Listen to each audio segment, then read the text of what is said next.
안녕하세요. 현지 시간의 이현지입니다. 오늘은 또 호텔 이야기를 준비를 해왔어요. 호텔을 생각하면 어떤 게 제일 궁금하냐고 이제 주변에 여기저기 물어보니까 향에 대한 거를 은근히 많이 물어보시더라고요. 호텔에 요즘 들어가시면 각 브랜드마다 굉장히 다른 향이 있고 어디 들어갔을 때 예를 들면 심지어 교보문고에도 공간의 향을 입히잖아요. 그래서 교보문고의 문이 열리는 순간 책 냄새보다 사실 교보문고 향이 느껴지는 그런 공간의 향이 그만큼 중요한데 호텔에서는 어떤 향의 이야기가 숨어 있을까? 오늘 한번 풀어보도록 하겠습니다. 여러분, 좋은 호텔을 생각하면 어떤 것부터 생각나세요? 푹신한 침구가 생각나실 수도 있고 정말 너무 멋진 조명이 생각나실 수도 있고 저는 가장 먼저 그 호텔 로비에 들어가는 순간 느껴지는 향이 생각나는 것 같아요. 저희 예전에 스위스에서 학교를 다닐 때 누군가 저한테 A great hotel is felt before it's seen 이런 얘기를 해줬거든요. 정말 좋은 호텔은 보이기 전에 느껴진다. 이런 말이에요. 그만큼 이제 보이지 않는 것들이 가장 중요하고 나의 마음의 안정감, 그다음 내가 어딘가에 새로운 곳에 도착했다라는 그런 기대감을 주는 때도 많은 것 같아요. 이제 향수 얘기나 향의 이야기라기보다는 호텔에서 향이 어떤 역사를 가졌는지부터 좀 풀어보려고 합니다. 사실 그 호텔 산업은 정말 향과 싸워온 산업이에요. 이게 사실은 예전에 우리 호텔이라는 산업 자체가 지금 요즘 근현대사에서만 있었던 그런 산업이 아니잖아요. 중세시대부터 어딘가 숙박 산업이 있어 왔고 그런 거에 대해서 예전에 조금 다른 영상에서 커버한 적이 있었는데 그 오랜 시간 동안 사실은 이 공간에서 좋은 향기를 내는 것이 목적이 아니라 나쁜 냄새를 없애는 것부터가 시작이었다는 거. 우리가 이제 중세시대로 한번 들어가 볼게요. 생각을 해보세요. 나는 오늘 지금 유럽 사람이다. 어떤 상인이 1320년대에 말을 타고 파리에서 리옹으로 막 이동을 하고 있었어요. 그 중간에 이제 중세 여관에서 숙박을 했어야 될 거 아니에요. 어떤 상황이 벌어졌을까요? 내가 문을 열고 들어갔어요. 정말 한 10명 정도 되는 그 공동의 숙박 공간이 짠 나타났을 거예요, 아마. 거기서는 침대가 있느냐? 없었겠죠. 그냥 집 위에 정말 다들 그 지치고 지친 그 여행자들이 거기 쓰러져서 자고 있을 거예요. 사람만 있냐? 노새도 있고 말도 있고 동물까지도 함께하는 그 공간이 있었을 거고 그 안에 난방은 어떻게 했겠어요? 난방은 거기 있는 짚을 태운다든지 그런 것들이 있었을 텐데 굴뚝이 있었다고 해도 그 연기도 아마 그 안에 자욱했을 거예요. 그러면은 연기만 있었느냐? 동물 냄새, 사람 냄새, 연기 냄새, 엄청난 냄새들이 났을 텐데 거기다가 중세시대 사람들이 목욕을 자주 할 수 있었을까요? 아마 아니었을 거예요. 목욕을 안 하는 문화가 있었다라고 알고 계시는 분들도 있는데 사실 목욕을 안 하는 문화가 있었다기보다는 목욕을 할 수 있는 인프라 자체가 없었다고 생각해 주시면 될 것 같아요. 물을 데우는 것도 정말 힘든 일일 뿐만 아니라 강을 찾아서 목욕을 하고 겨울이 되면 그 강물에 들어가는 것조차 내 생명을 위협할 수 있는 그런 위험한 일이었기 때문에 목욕은 한 달에 한 번 하면 자주 하는 거라고 생각하면 될 것 같아요. 결론적으로는 그때 여관은 지금의 우리 기준으로는 정말 상상도 할 수 없는 그런 악취의 근원지였을 거다. 우리는 지금 막 좋은 향, 호텔에 가면 좋은 향을 맡고 이러고 있지만 그때는 정말 나는 정말 내가 잠을 자고 지붕을 씌워주는데 너무 감사하는 그런 공간이었을 거예요. 그런데 흥미로운 게 하나 있어요. 그런 시대였기 때문에 향이 너무너무 중요했다는 거죠. 미아즈마 티어리라는 이론이 있었어요. 기원전 400년에 히포크라테스가 주창을 해서 시작을 된 거라고 하는데 좋은 향이 병을 예방해준다. 이런 이론이 심지어 2200년 동안 이 서양의 의학에 존재했었다고 해요. 예전에 우리 기억하실지 모르겠지만 우리 역사책 같은 데 보거나 아니면 온라인에서 역사에 대한 그런 영상 같은 거, 자료 화면 같은 거 보시면 흑사병 같은 게 돌 때 의사들이 이렇게 새 부리 같은 마스크를 이렇게 쓰고 있었던 거 혹시 보신 적 있으신가요? 그러면 그 새 부리 안에 그 미아즈마 이론 때문에 뭐가 들어있었냐? 허브, 뭐 약간 좋은 냄새가 나는 것들, 그런 거, 꽃, 말린 꽃 이런 것들이 들어있었다고 해요. 정말 그 아픈 사람을 치료하고 전염병을 치료하는 그런 의사들이 부리를 쓰고 있었는데 그 부리 안에는 그런 좋은 향기가 나는 것들이 다 농축돼서 들어있었다고 하는 거를 본 적이 있습니다. 그만큼 향은 그냥 나를 표현하는 방식이 아니라 나의 생존을 위한 그런 존재였다.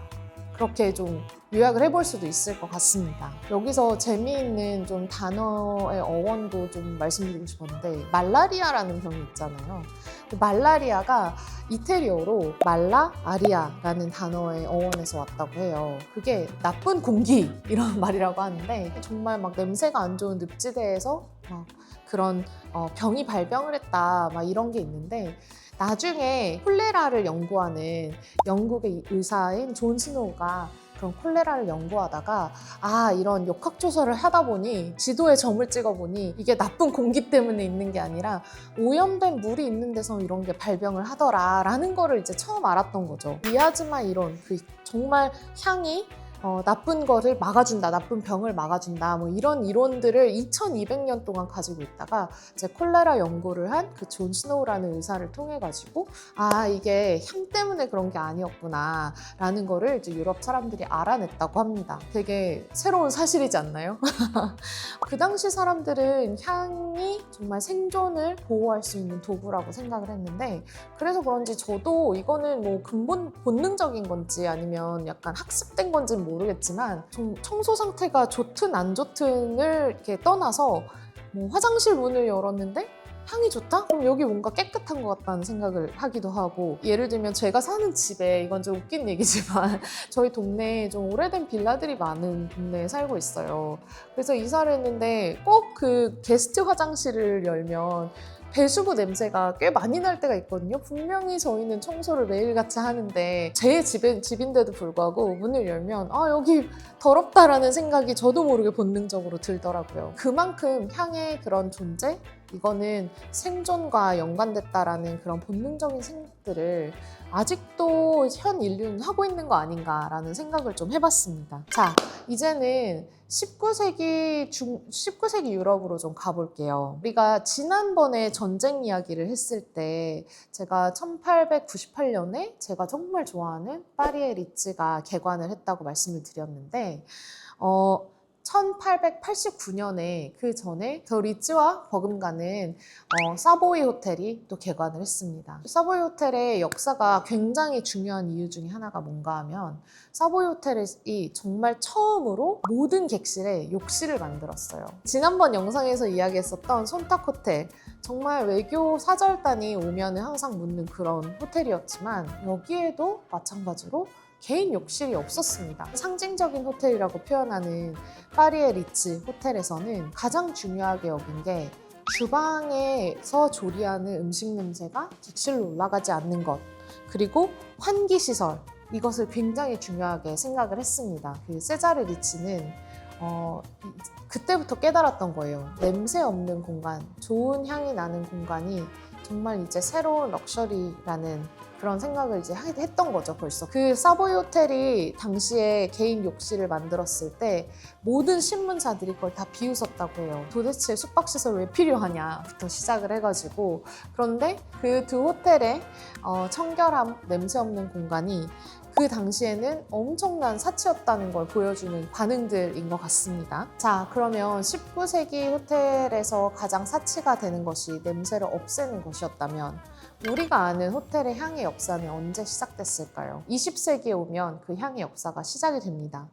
20세기에 더 웨스틴 호텔이라고 요즘 되게 많이 아시는 브랜드죠. 웨스틴, 뭐 우리나라에는 웨스틴 조선도 있고 웨스틴 호텔도 있고, 그 웨스틴 호텔에서 처음으로 브랜드 고유의 향을 만들었어요. 그때 만든 향이 화이트 티라는 그런 향인데, 그 호텔에서 자신만의 고유 브랜드의 향을 만든 거는 그게 정말 최초였기 때문에 엄청난 반향을 일으켰습니다. 웨스틴은 사실 그런 거 되게 잘하는 브랜드인 것 같아요. 호텔 공부를 할 때 너무 좀 충격적이었던 게 침구를 만들더라고요. 호텔 전용 침구를 만들고 나의 그 베개를 만들고 이런 것들을 만드는 것을 보고 정말 저도 굉장히 큰 충격을 받았었는데, 아니나 다를까 이 웨스틴에서 화이트 티를 만들면서 호텔의 향에 대한 컨셉이 완전히 새로 시작됐습니다. 그래서 그 다음부터 뭐 Four Seasons, 뭐 우리가 아는 그런 모든 뭐 하얏트, 뭐 이런 럭셔리 브랜드들에서 각자 고유의 향을 만들기 시작했습니다. 호텔 운영자로서 얘기를 좀 해볼게요. 제가 아까 초입에 막 교보문고 이야기도 하고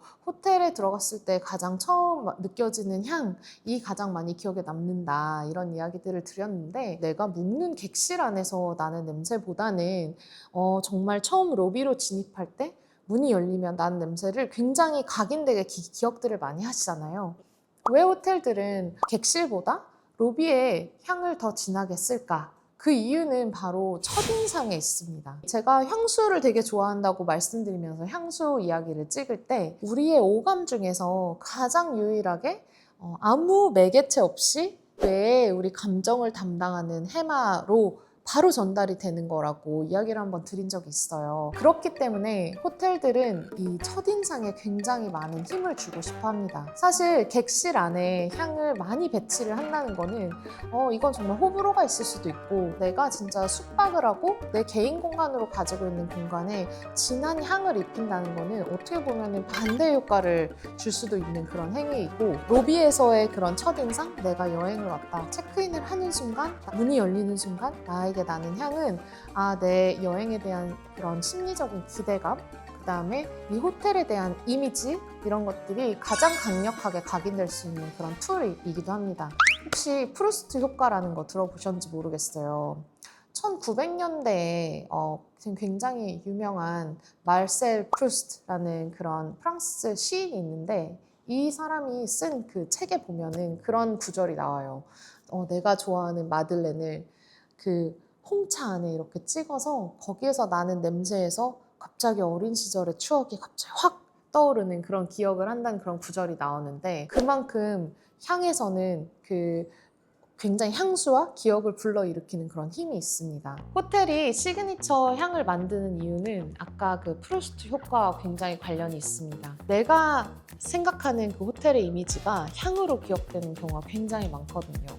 예를 들면 제가 자주 가는 호텔이 아님에도 불구하고 호텔에 들어갔을 때 문이 열리면 이런 포시즌이나 하얏트, 뭐 이런 메리어트 이런 브랜드들에 가면 각자 고유의 향이 있거든요. 이런 브랜드를 내가 자각하고 있지 않더라도 맞다, 여기선 이런 향이 났었지, 이런 걸 굉장히 기억하곤 하는데, 그만큼 그 프루스트 효과를 호텔에서는 굉장히 강력한 툴로 이용하고 있습니다. 일반 대중분들이 저한테 이렇게 제안을 주실 때가 있어요.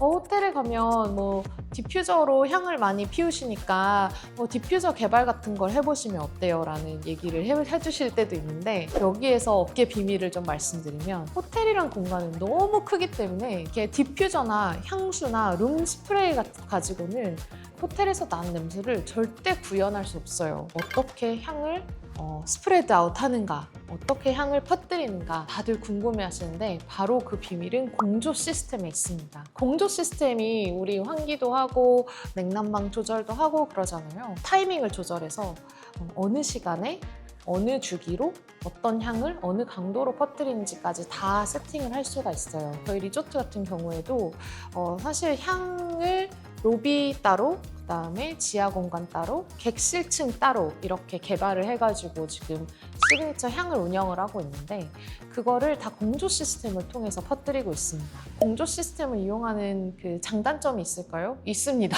왜냐면 객실 안에는 아까 말씀드린 대로 퍼뜨리기 힘들어요. 그래서 작은 공간 같은 경우에는 패브릭 룸 스프레이 같은 것들을 이용해서 정말 조금 더 내 향을 뿌리고 싶다 하는 경우에는 커튼이나 파브릭에 살짝 뿌려서 들어오셨을 때 좋은 그런 향을 느끼실 수 있는 그런 장치를 해놓기도 합니다. 여기에서 또 비밀이 있어요. 습도 조절이 또 비밀이에요. 이 습도 조절을 해주는 게 굉장히 중요하거든요.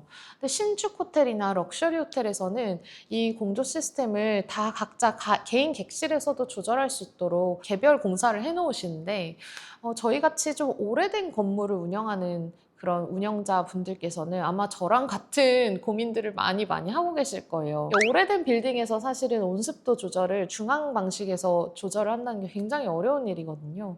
저도 그런 좀 시설적인 그런 난제를 가지고 있는데 다른 호텔에 가셨을 때 왜 여기는 이렇게 온습도 조절이 잘 되고 저기는 잘 안 될까 하시는 경우에 이 건물이 언제 만들어졌고 언제 지어졌는지 어떤 목적으로 지어졌었던 건물인지 이런 것들을 조금 더 알아보시면 아마 그 이유를 좀 파악하실 수 있지 않을까 싶기도 합니다. 또 다른 비밀이 있어요. 객실 안에서의 향의 비밀은 세탁에 있다고 보시면 됩니다.